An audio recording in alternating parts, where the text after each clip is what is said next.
My daughter-in-law slid the power of attorney across my own kitchen table with the smile of a woman who already believed she had won. "Sign it," she said, tapping one manicured nail on the dotted line. "We already picked out a beautiful place for you. Round-the-clock care. No more worrying about this drafty old house falling down around your ears." I lifted my coffee mug and took a slow sip, letting the silence stretch until it was almost unbearable. My hand trembled on purpose, just enough to make the cup rattle against the saucer. My son sat beside her, shoulders curled inward, eyes fixed on the grain of the table his own father had built with his hands 40 years ago. He would not look at me. He had not looked at me in months. They brought a notary with them, a thin man with a briefcase and a smile that never touched his eyes. A man who had clearly done this before to some other old fool in some other kitchen.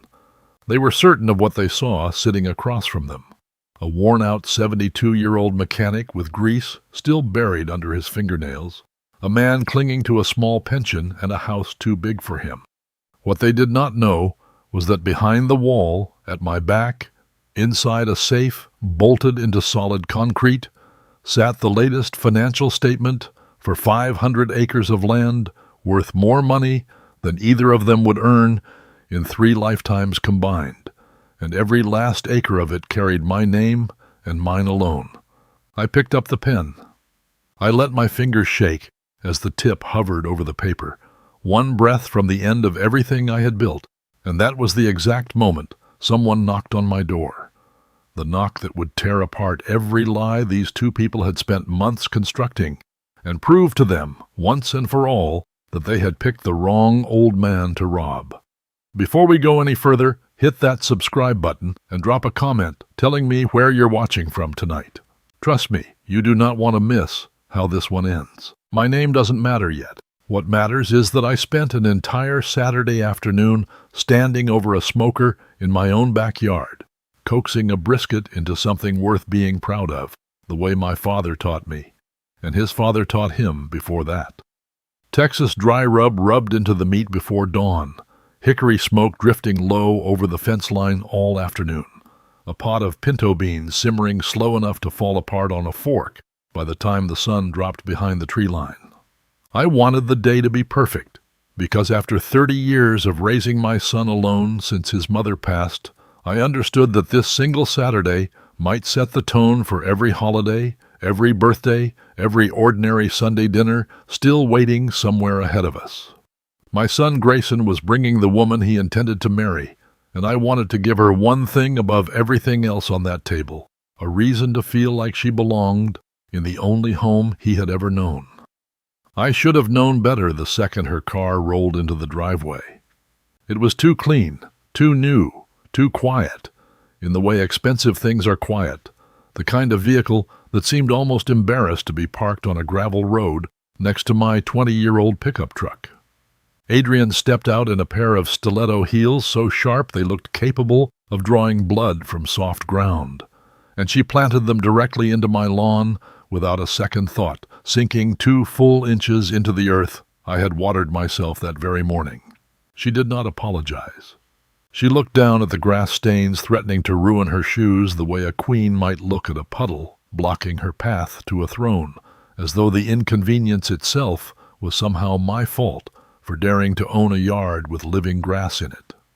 "Something smells like a campfire," she said, wrinkling her nose as she approached the smoker, one hand already fanning the air in front of her face, as if the smoke had personally offended her. Grayson laughed beside her, that same nervous laugh he'd had since he was 8 years old, and caught doing something he already knew his mother wouldn't approve of. "Dad's famous brisket," he said, trying to sell it to her the way a man tries to sell a used car with a cracked engine block, all enthusiasm and no confidence underneath it. "Best in the county, I promise you. I set a plate in front of her anyway, because that is simply what you do in my house. Ribs glazed dark with sauce, beans that had been on that stove since before sunrise, cornbread still warm enough to steam when you broke it open with your thumb." She looked at that plate the way a health inspector looks at a violation waiting to be written up. "I really shouldn't," she said, pressing one hand flat against her chest, as though the very sight of the food threatened her well-being directly. All that fat, all that cholesterol, and I just had my nails done yesterday morning. I would absolutely hate to get anything on them. She held up her fingers as evidence, 10 identical shades of blush pink, manicured to a shine that had clearly cost more than my weekly grocery bill put together. I have spent 48 years fixing engines other men had already given up on. I learned in all that time to read a machine by the sound it makes right before it fails. And I learned, whether I wanted the skill or not, to read a person the very same way. I looked at that woman standing in the middle of my yard, refusing food cooked with actual love because it might endanger a manicure, and I understood something about her before she ever said another single word to me. I set my fork down slowly, and I let myself say exactly what I was thinking, because at 72 years old, a man has earned the right to speak plainly in his own backyard, in front of his own smoker, on his own patch of grass. "Shiny things are usually the most expensive," I said, nodding toward her shoes still sinking deeper into my lawn. "And they're usually the very first things ruined the moment a little rain falls on them. Around here, we've always put more stock in things built to last a lifetime, not things built to be admired for an afternoon."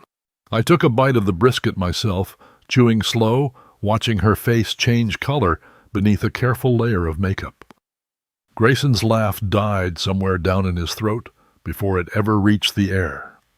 Adrian's smile stayed fixed perfectly in place, but something behind her eyes went cold, and calculating in an instant, the exact look of a woman recalculating a plan she had believed was already settled and secure.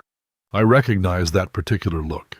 I had seen it 100 times on the faces of men trying to talk me down on the price of a repair they knew. Deep down, they had absolutely no leverage to negotiate. She was not embarrassed by what I'd said. She was annoyed that an old man in a barbecue apron had noticed her for exactly what she was, and she was already deciding, right there on my lawn, how she intended to handle a father-in-law who noticed too much for her liking. The wedding arrived 4 months later, and by then I understood, somewhere quiet in my chest, that I had already lost some invisible war I never once agreed to fight. Adrienne planned every detail without asking my opinion a single time. Not the flowers, not the venue, not even the guest list that somehow swelled to include second cousins of her sorority sisters, while leaving off 2 of my late wife's own siblings entirely, as though 30 years of family history could simply be edited out with a stroke of a pen. When the day finally arrived, I dressed in my best gray suit, the very one I had worn to bury my wife 11 years earlier, and I drove myself to the church early the way I have driven myself everywhere for my entire adult life, because a man learns early that nobody else is coming to carry him if he doesn't carry himself first.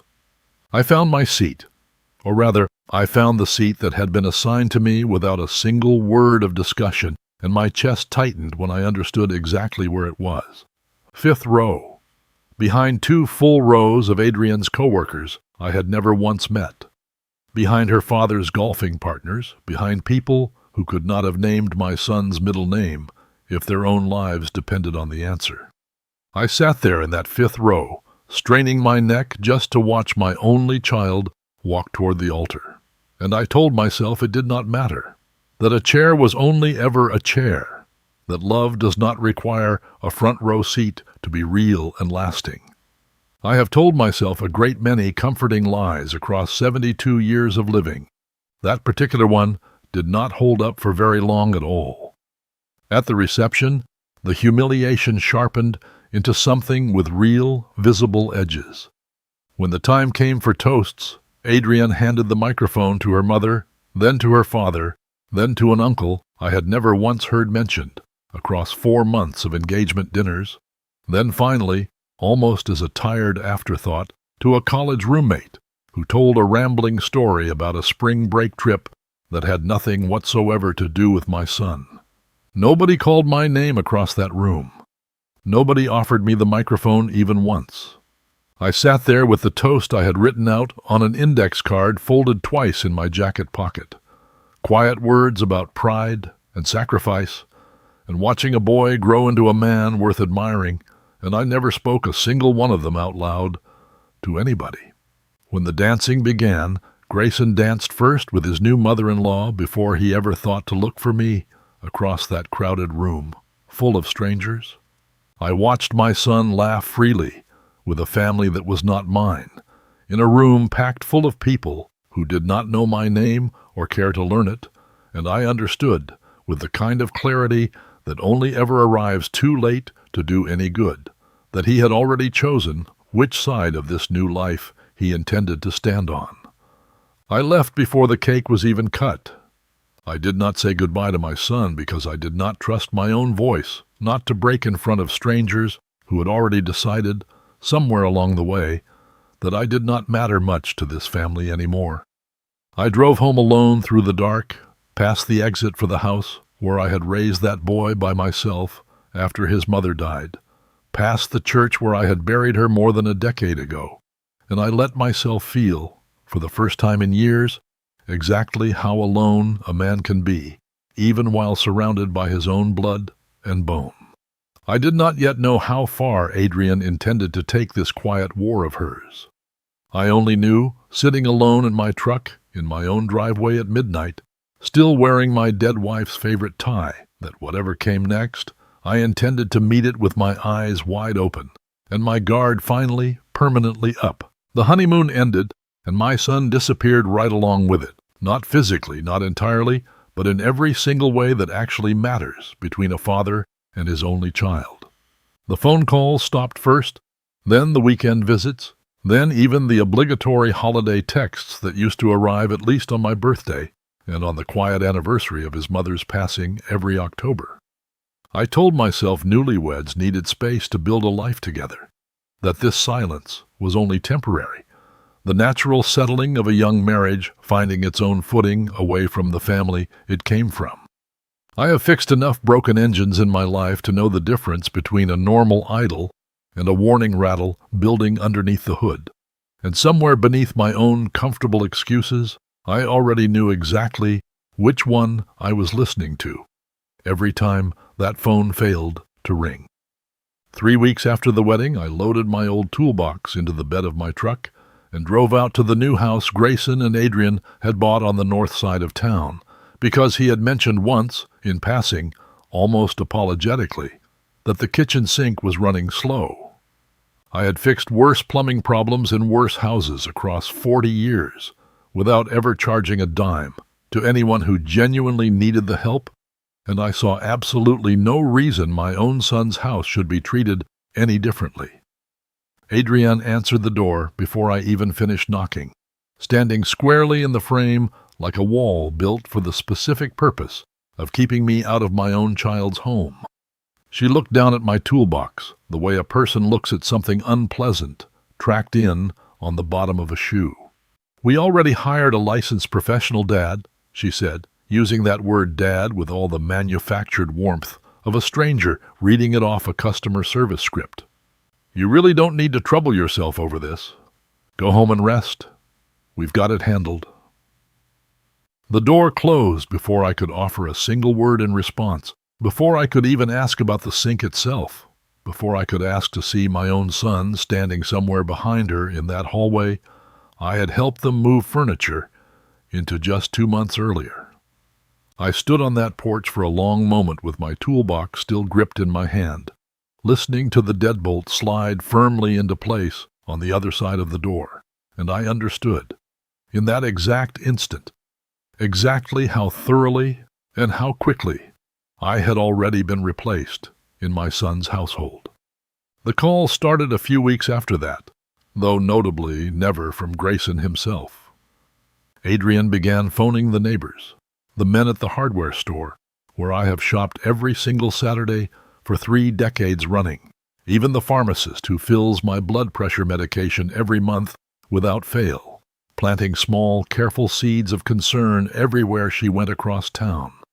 "Poor Mr. Boone," she would say, sounding so wounded and so caring all at once. We're just so worried sick about him living alone at his age, you know. Did you know he left the stove burning again just last week? Did you hear he's been getting confused lately about which day it even is?" None of it held one shred of truth. I have never once left that stove burning unattended in 50 years of cooking my own meals, and I have never once lost track of the day of the week in my entire adult life. But a lie repeated softly enough to enough people, in that particular practiced tone women like Adrian have clearly mastered somewhere along the way, begins to sound like sober, concerned truth to anyone who hasn't spent real time in the room with the man actually being discussed behind his back. I learned about it from my neighbor Walt, who mentioned it to me one evening over the fence, with genuine worry creasing his forehead, gently asking if everything was really all right with my memory these days, if I needed anything, if I wanted him to check in on me more often. I stood there in my own yard in front of the same fence I'd built with my own 2 hands 15 years earlier, and I felt something harden inside my chest that had never quite hardened in that particular way before. My daughter-in-law was carefully building a case against me in the court of neighborhood opinion, one soft phone call at a time, laying groundwork for something I did not yet fully understand, but could already feel, approaching the way a mechanic feels a bearing about to seize before it ever makes a single audible sound. They showed up together 3 days after that, unannounced, carrying a gift basket of fruit, like a peace offering delivered by a general who had already won the entire war and simply hadn't bothered informing the losing side yet. Adrienne set the basket down on my kitchen table, the very same table where she had once refused my brisket with such theatrical disgust, and got straight down to business without any real pretense of small talk beforehand. "We've been talking, Dad," she said, folding her hands together with the practiced, condescending patience of a woman addressing a particularly slow child, "and we really think it's time you seriously considered your options going forward." She slid a glossy brochure across the table toward me, photographs of smiling, gray-haired strangers playing card games in a sunlit common room that looked nothing whatsoever like any home I had ever once wanted to live inside for the rest of my life. Then came the second half of her carefully rehearsed pitch, the part she had clearly practiced longest in front of a mirror somewhere. She suggested I sell this house outright, the very one where I had raised Grayson alone after his mother died, the one where his mother had passed in the front bedroom with my hand wrapped tightly around hers through her final breath, and pool every single dollar of the proceeds into what she called a family investment account, one that would be held, conveniently and entirely, in her name and Grayson's name alone. All to protect me, she explained with a straight and sincere face, from scammers and predatory con artists who specifically target elderly homeowners living by themselves. I watched my son closely during all of this performance, watched him sit there quietly beside his wife, and something inside me broke a little further in a way I did not allow to show on my face for even a second. Grayson could not meet my eyes across that table. He recited lines that were clearly not his own words at all, phrases about my safety and my peace of mind that sounded exactly like something Adrian had made him rehearse in the car on the drive over, the same nervous cadence he'd carried since childhood, whenever he was forced to say something he did not fully believe himself deep down. This was my son, the boy I had personally taught to change a tire and check his own oil, and never, under any circumstances whatsoever, let another man talk him into signing something he hadn't read 3 separate times first. And here he sat, quietly mouthing his wife's script at his own father's kitchen table like a puppet with someone else's hand up his back. I pressed 2 fingers against my temple and told them, in a voice I let waver just slightly, that I had a headache coming on, that this was simply too much information to take in all at once, and that I needed some real time alone to think everything through properly before making any decisions. Adrienne's expression flickered with something close to genuine irritation before she smoothed it right back over into practiced professional sympathy. patting my hand once across the table as though she were comforting a frightened child, rather than quietly negotiating away an old man's entire life savings and his home in the same breath. They left soon after that, the gift basket of fruit sitting untouched and slowly rotting on my kitchen counter for days, and I sat alone in that empty house for a long, long time after the sound of their car finally faded down the street outside. The hunt had officially begun. I understood that much with total clarity now, sitting alone at my own table in the settling dark. What Adrian did not yet understand, what she could not have possibly known standing in my kitchen with her rehearsed sympathy and her glossy brochure and her fruit basket bought to look thoughtful, was that she was not circling a wounded old man limping quietly toward the end of his usefulness. She was circling something with far sharper teeth than she had ever once bothered to imagine, and very soon, sooner than she could possibly guess, she was going to learn that particular lesson the hardest way there is. That night, long after the sound of Adrian's car had faded down the street and the untouched fruit basket had begun quietly rotting on my counter, I did something I had not done in over a year. I walked into what used to be my wife Marlene's sewing room, a room I had barely set foot in since her funeral because the smell of her fabric and thread still lingered there in a way that undid me every single time, and I pushed aside the old cedar chest that had sat untouched in the corner ever since. I knelt in front of the floor, safe bolted into solid concrete beneath the closet floorboards, the one Marlene and I installed together the same year we paid off this house. My knees ached the way they always ache these days, some quiet cost of 48 years spent bent under the hoods of other people's cars. But I knelt anyway, because some things a man needs to face on his knees rather than standing tall and pretending they simply do not matter to him. Inside that safe sat something Adrian and Grayson had no earthly idea existed, something neither of them had ever once thought to ask about. Because why would you bother investigating a man everyone had already decided was too poor and too tired to be worth the trouble? Long before Marlene passed, her Uncle Wendell, a quiet man who spent decades buying up cheap grazing land across 500 acres outside of town, before anyone in this county thought that dry, unremarkable land was worth a single nickel, left the entire property to the two of us jointly in his will. We never touched it, never lived on it, never even spoke of it much beyond the annual paperwork that arrived every spring, because Marlene always believed an inheritance like that was meant to be quiet insurance against hard times, not a lifestyle to be paraded in front of neighbors. We hired a professional land management company out of the city to run cattle across it and lease out the mineral rights beneath it, and every single year, without fail, a modest but steady fortune accumulated in an account that neither of our families ever knew existed at all. After Marlene passed 11 years ago, the land became mine alone to hold, and the most recent appraisal, sitting right there in a manila folder inside that safe, valued the property and its holdings at just over $40 million. I am, by every outward appearance, a stranger might form of me, a retired mechanic living alone in a modest 3-bedroom house with grease permanently stained into the creases of my hands, and a 20-year-old pickup truck parked crooked in the driveway.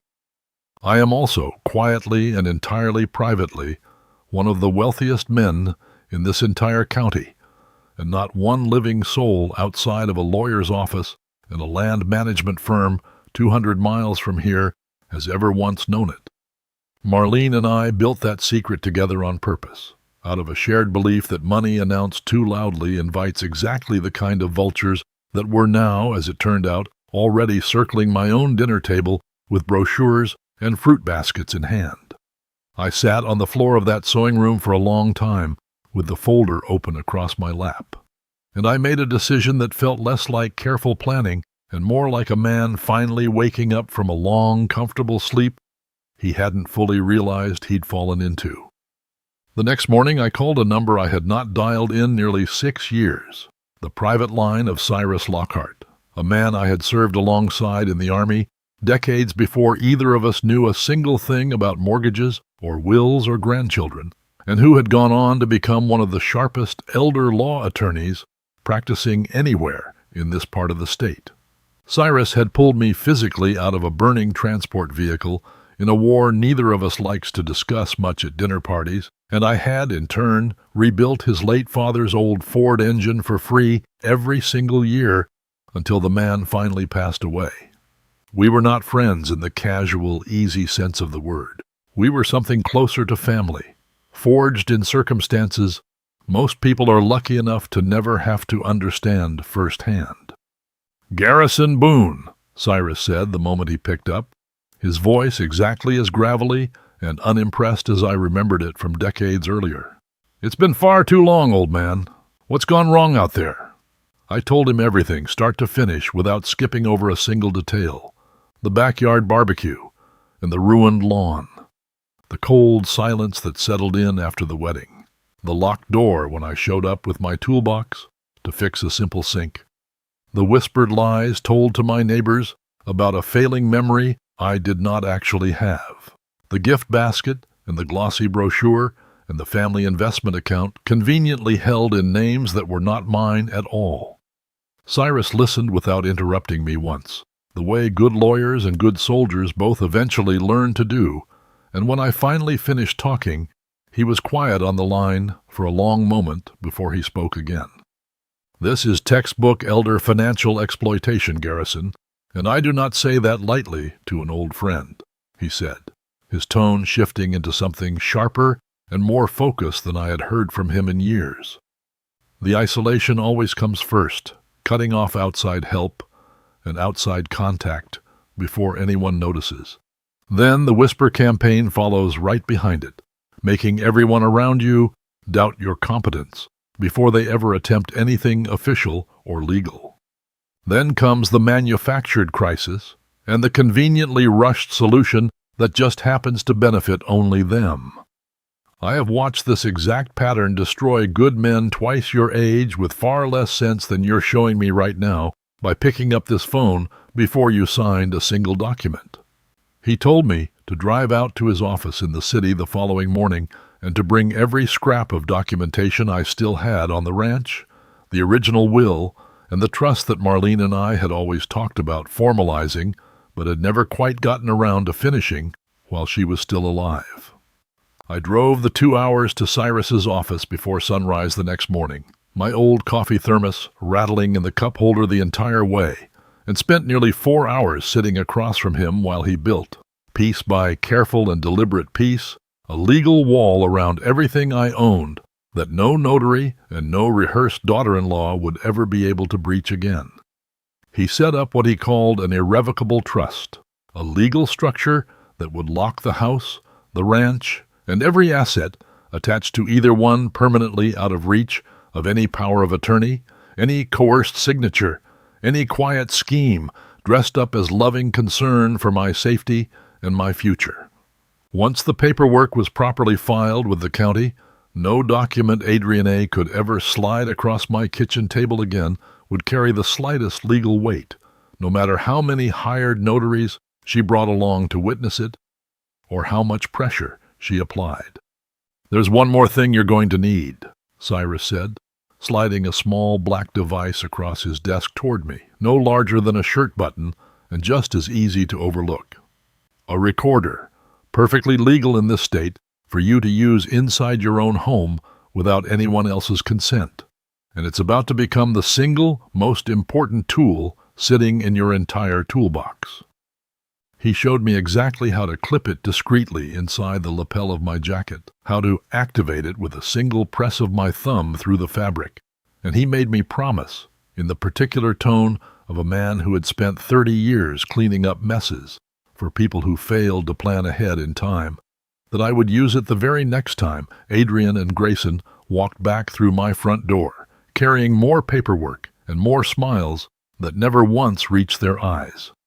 I drove home that evening with the trust documents locked safely in my glove compartment, and that tiny recorder sitting heavier in my jacket pocket than its size had any right to feel. For For the first time since that miserable wedding reception, I did not feel like a wounded old man simply waiting for the next blow to land against him. I felt like exactly what I had spent 48 years quietly becoming underneath the grease stains and the gray hair, a man who understood machines and understood people in equal measure, and understood above everything else in this world that the moment a predator believes its prey has become helpless is precisely the moment that prey holds the greatest advantage of all. The wolves were circling closer now, certain their meal was already secured.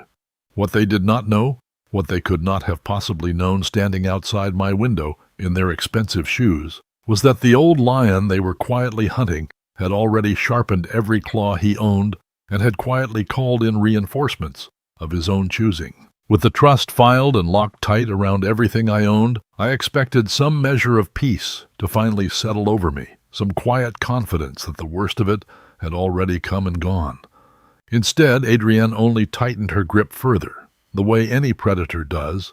The moment it senses its prey stalling for time, it isn't supposed to have left. Within a week, Walt from next door mentioned to me over the fence, real concern lining his weathered voice, that Adrienne had called our family physician's office directly, asking pointed and detailed questions about how a family might go about requesting a formal competency evaluation for an aging relative who seemed, in her carefully chosen words, to be showing troubling signs of cognitive decline. She had never once brought me to that doctor for any such concern in the past year. She had never even bothered to ask me directly how I was actually feeling day to day. She had gone straight to building a paper trail designed specifically to strip me of my own voice in the eyes of the law, one quiet phone call at a time, one careful brick after another. 2 days later, she called my house herself. Her voice dropped into that syrupy register she reserved for whenever she wanted something badly enough to disguise the wanting as concern for someone else's welfare. "Dad, I really think we need to move forward on this soon," she said, not bothering with any greeting first, launching straight into her agenda the way a salesman launches into a pitch he has delivered 100 times before to 100 different marks. "If you keep resisting help like this, we may not have much choice but to look into more formal options, court-appointed guardianship, that sort of thing, just to keep you safe from yourself and your own poor judgment."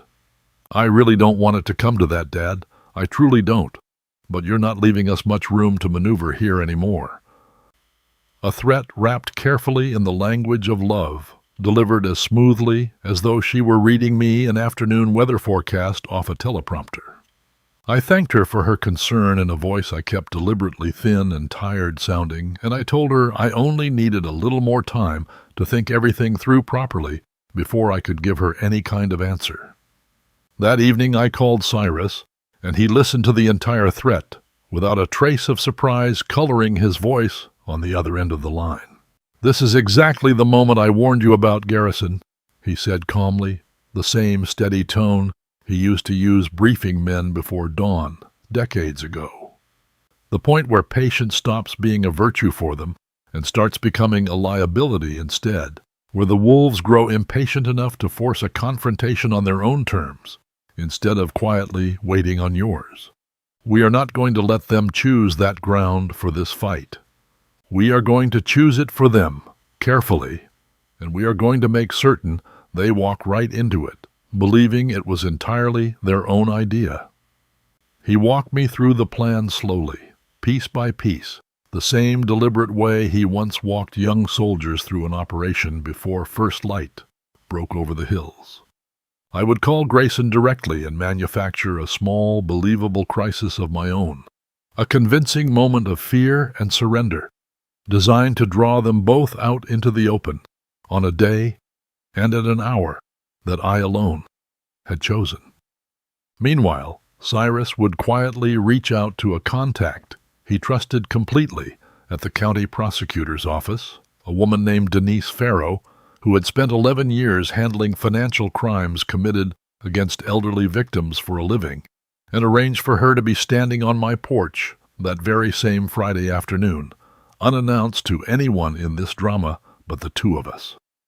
The following morning I called Grayson directly, something I had not done in weeks, and I let my voice crack and thin the moment he picked up the line, drawing out a rasp I hadn't used since a bad flu laid me flat in bed 3 winters back. "Son," I said, letting my breath catch audibly, "I had a little fall in the kitchen last night.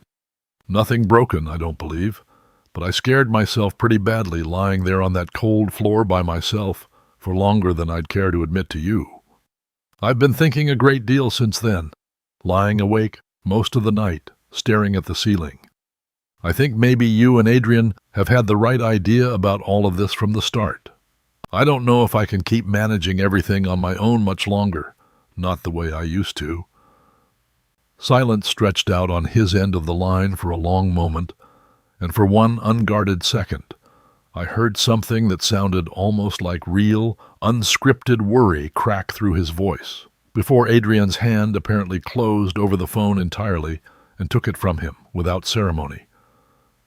"Dad, it's Adrian," she said, breathless, with an excitement she couldn't quite manage to fully disguise fast enough, the unmistakable eagerness of a hunter who has just heard the wounded animal finally stop running through the brush ahead of her. "I'm so glad you're finally seeing reason about all of this, truly. Don't you worry about a single thing on your end.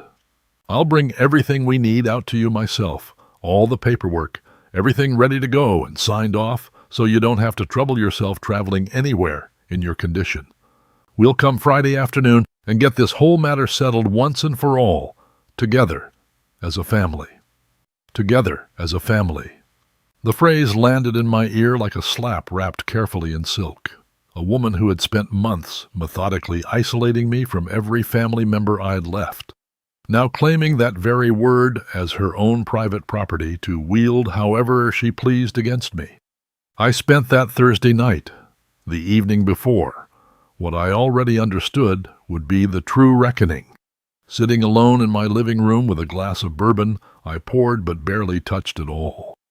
I had the old family photo album open across my knees, the one Marlene kept updated religiously for 30 straight years of our marriage, filled with faded pictures of Grayson missing his front teeth at 7 years old, of birthday parties held in this very backyard, of Marlene laughing at something just out of frame in nearly every single shot she appeared in.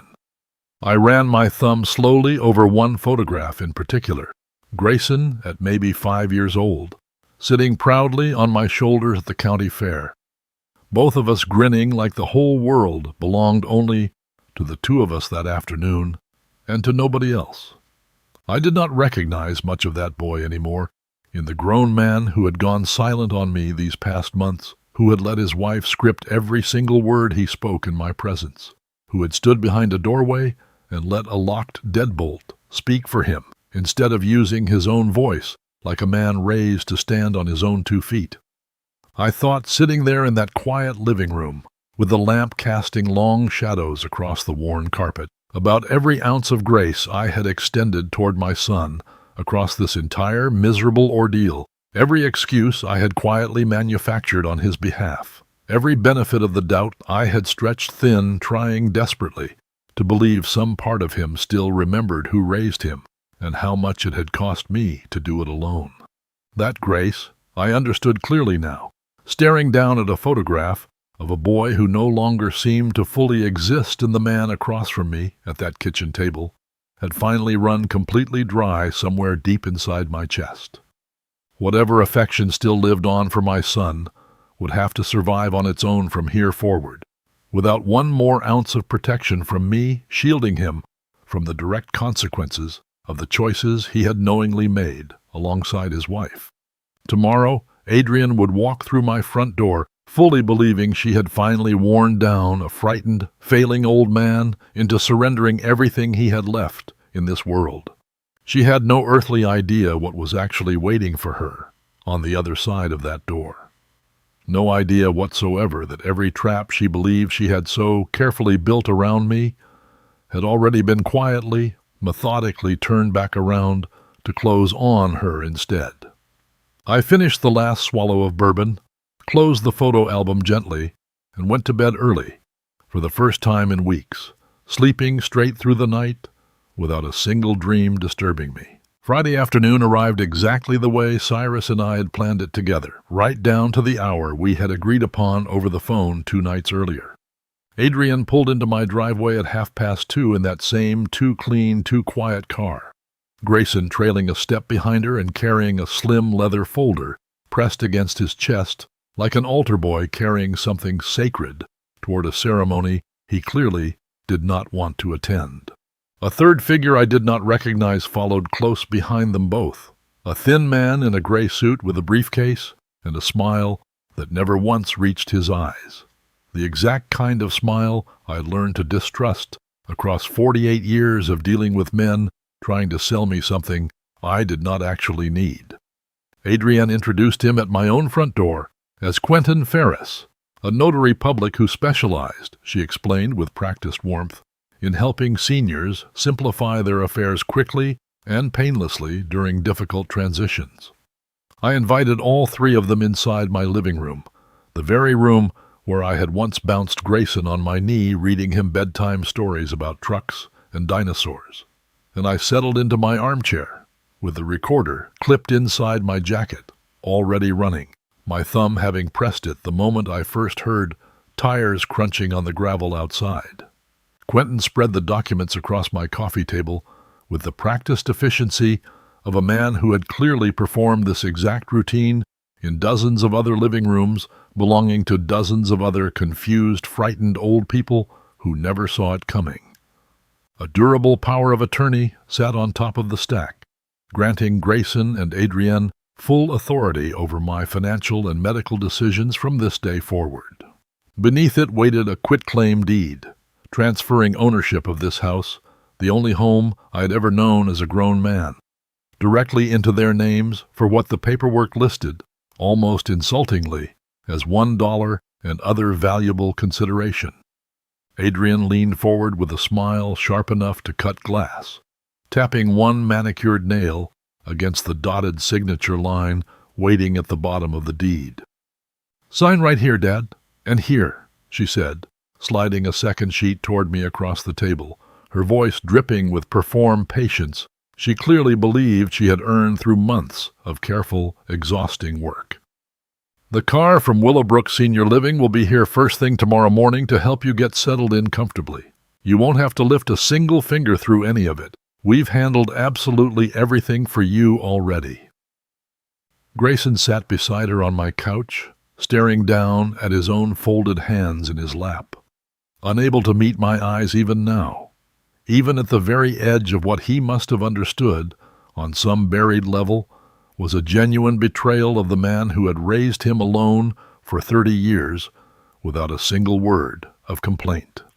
I picked up the pen Quentin offered me across the table, let my hand tremble exactly the way I had rehearsed with Cyrus the night before in his office, and I let the tip hover over the paper for one long, suspended breath that seemed to stretch the entire room tight as a wire. The doorbell rang. Adrian's head snapped toward the front hall, irritation flashing openly across her face before she could smooth it back into something more presentable. "Are you expecting someone, Dad?"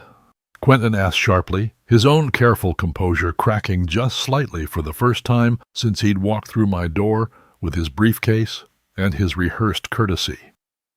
"No," I said, setting the pen down gently and rising slowly from my chair, letting every one of my 72 years show plainly in the deliberate, unhurried movement. "Probably just a neighbor stopping by." I walked to the door myself, and when I pulled it open, Cyrus Lockhart stood on my porch in his best gray suit, and beside him stood a woman I had spoken with only once before by phone, Denise Farrow, senior investigator with the county prosecutor's office, a badge clipped visibly to her belt, and a small camera already recording steadily in her steady hand. "Good afternoon, Mr. Boone," Cyrus said, loud enough to carry clearly into the living room behind me, his voice carrying the same steady authority I remembered from decades earlier in a very different kind of situation entirely. "I understand there's a document signing taking place here today. As your attorney of record, I have every right to be present to ensure this process is conducted properly and that my client fully understands exactly what he's being asked to sign before he signs it. I stepped aside and let them both walk past me into my own living room, and I watched, with a satisfaction I had been quietly saving up for months, as every last ounce of color drained slowly out of Adrian's face in real time. "What is going on here?" Adrian demanded, her voice climbing half an octave higher than I had ever once heard it before. All trace of syrupy sweetness burned away instantly and replaced with something closer to panic. "Who exactly are you people, and what right do you have barging in here?" Denise Farrow held up her badge without a trace of hurry in her calm, measured movements. "Denise Farrow, County Prosecutor's Office, Elder Financial Crimes Division. We've received credible information suggesting an elderly resident at this address may currently be the target of coercive financial exploitation. I'll need everyone in this room to remain seated while we sort this matter out properly and thoroughly." Quentin Ferris, the notary, made a sudden lurching move toward the front door with his briefcase clutched tight against his chest, but Denise stepped smoothly into his path without ever raising her voice at all. "I'd like you to stay right where you are, sir, and I'd like to see whatever documents you brought with you into this house today." Cyrus walked over to the coffee table and lifted the power of attorney and the quitclaim deed with 2 fingers, examining them the way a man examines something he already fully expects to find rotten underneath a deceptively polished surface. "These documents are entirely worthless," he announced calmly to the whole room, "because Mr. Boone transferred every asset he owns, including this house you're all sitting in right now, into an irrevocable trust 3 full weeks ago. There is nothing left here for a power of attorney to control, and nothing left for a quitclaim deed to transfer to anyone. You cannot deed away a house that legally belongs to a trust rather than to the man standing in front of you." The silence that followed was so complete and so total I could hear the refrigerator humming steadily in the kitchen down the hall behind us. I walked to the side table beside my armchair, lifted the manila folder I had left waiting there since early that morning, and set it down on the coffee table directly in front of Adrian with a deliberate, satisfying weight that made the table itself creak faintly. "Since you've all been so terribly worried about my poverty," I said, letting my voice come out steady and clear, for the first time in this entire performance, no rasp left in it, no tremble anywhere, nothing but the plain, level voice of a man who had spent 48 years fixing things other people had already given up on entirely. "Perhaps you'd like to see the most recent appraisal on the 500 acres my late wife and I inherited together decades ago. $40 million, give or take, depending on cattle prices this particular quarter. Tell me again in detail how badly you believe I need either of you to manage my finances for me." Adrian's mouth opened and closed twice, without a single sound managing to emerge from it, her face shifting rapidly from flushed red to a pale, bloodless white. In the span of only a few seconds, the exact color of a woman watching a fortune she had already spent months believing was hers evaporate directly in front of her own manicured fingertips.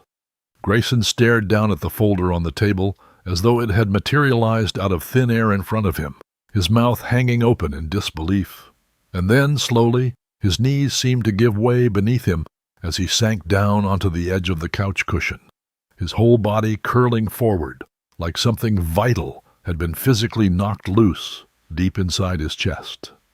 Quentin Ferris had gone completely and utterly silent, his eyes darting back and forth between the front door and Denise Farrow's badge, as though quietly calculating odds he already understood, somewhere in his gut, were hopeless from this point forward. "You," Denise said, turning her full and steady attention toward the notary, with the particular flat calm of someone who has arrested a great many frightened, cornered men in exactly this position before, "are going to come with me to answer some very detailed questions about how many other elderly clients you've helped simplify their affairs recently across this county." She reached for a pair of handcuffs clipped to her belt, and Quentin's shoulders sagged in the universal, unmistakable posture of a man who understood, in that exact, frozen instant, that whatever quiet scheme he had built his entire living on had just come crashing down around him inside a modest living room belonging to a mechanic he had badly, fatally underestimated from the very first handshake. Quentin Ferris was arrested that same afternoon, right there in my own living room, and Denise Farrow later told me over the phone that he never even made it back to his car. Within a week, her investigation had uncovered exactly what Cyrus suspected from the very first mention of a notary showing up unannounced at an elderly man's door with paperwork he hadn't asked for. Quentin was one piece of a small but active network operating across 3 counties, a rotating cast of notaries, appraisers, and so-called financial advisors who specifically targeted widowed and elderly homeowners, isolating them from family and friends just long enough to push through rushed signatures on documents nobody had properly explained. My recording, the one I had activated with a single press of my thumb the moment Adrian's car turned into my driveway, became the single most important piece of evidence in the entire case. It captured every threat about guardianship, every mention of the family investment account, conveniently held in names that were not mine, every word of the pressure campaign laid out in Adrian's own voice with total clarity. Quentin lost his notary license permanently within the month, and the district attorney's office later told Cyrus they intended to pursue additional charges tied to at least 4 other elderly victims his network had already successfully defrauded before I ever came along and refused to play my assigned role. Adrian's collapse, once it began, unfolded with a speed that almost surprised even me. Within 2 weeks of that Friday afternoon in my living room, she filed for divorce from Grayson, and I heard through the small-town grapevine that still runs faster than any newspaper in this county that she went into those proceedings expecting to walk away with a substantial settlement, certain that whatever remained of the family's prospects still belonged, at least in part, to her. Cyrus had anticipated this move before it ever happened, and he had already built the necessary protections into the trust structure months earlier, protections that classified the ranch, the house, and every dollar tied to either one as my separate property, inherited independently through Marlene's family line, and never once commingled with marital assets belonging to Grayson at all. Adrian's own attorney, according to what Cyrus later relayed to me with something close to satisfaction in his voice, delivered the news to her directly in a conference room downtown. There was nothing to claim. Grayson himself owned little beyond a modest salary and a car loan, and Adrian, it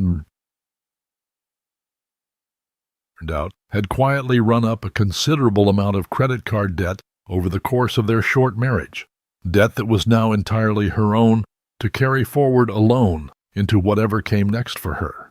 She left town within 2 months of the divorce being finalized, and nobody in this county has heard from her since, which suits me, and I suspect suits Grayson too just fine.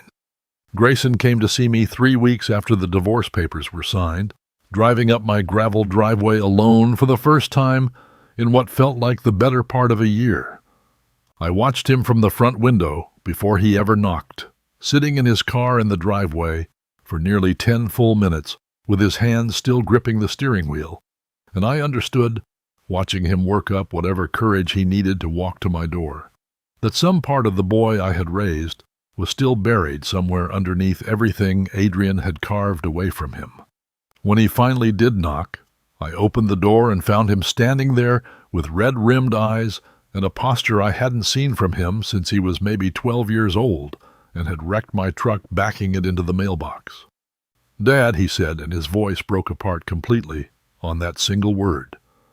"I don't know how to even begin apologizing for what I did to you.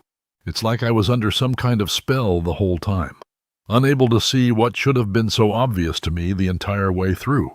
I keep replaying it, the locked door, the lies about your memory, sitting there in your living room mouthing words she'd written for me, like I didn't have a single thought of my own left in my head." His tears were real, I could see that plainly enough, and for the first time since that wedding reception where he danced with everyone in the room except his own father, I recognized something of my actual son standing in front of me again, instead of a stranger wearing his face.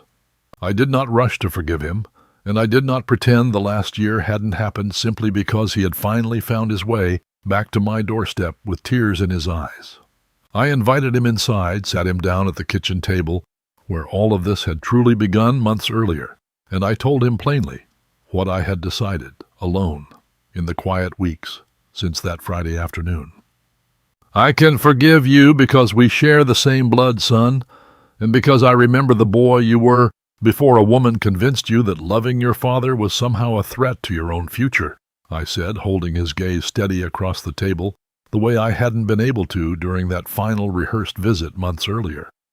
But my respect, and whatever money I ultimately decide to leave behind when I'm gone, those things are not simply handed back over because you cried in my kitchen and said the right words.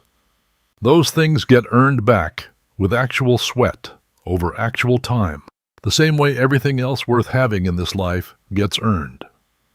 I told him what I expected from him going forward, and I watched something like real relief cross his face when he understood I was offering him a path back rather than simply closing the door permanently, the way he deserved and half expected.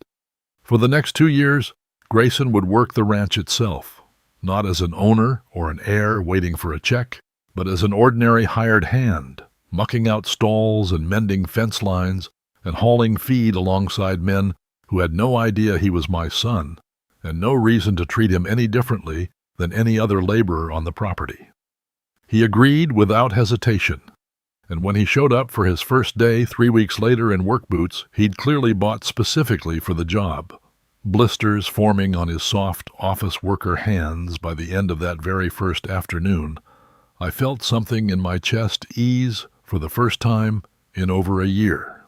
Redemption, I have come to believe, at 72 years old, is never a single conversation or a single apology. It is a slow accumulation of proof, day after day, until trust rebuilds itself on its own timeline rather than anyone else's. As for me, the $40 million sitting quietly behind that ranch stopped being a secret I needed to protect the moment Adrian's scheme collapsed in my living room. And I decided, in the months that followed, that money hoarded for its own sake had never actually been the point of any of it. I established a foundation using a portion of the ranch's annual proceeds, one dedicated entirely to providing free legal representation for elderly men and women across this state facing exactly the kind of coercion I had narrowly escaped myself.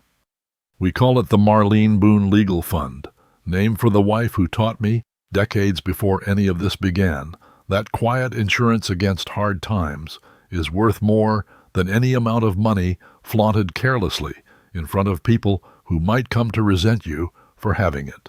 In our first year alone, the fund helped stop 11 separate cases of attempted elder financial exploitation across 4 counties, connecting frightened, isolated seniors with attorneys like Cyrus before predators like Quentin Ferris ever got the chance to slide a single document across a kitchen table.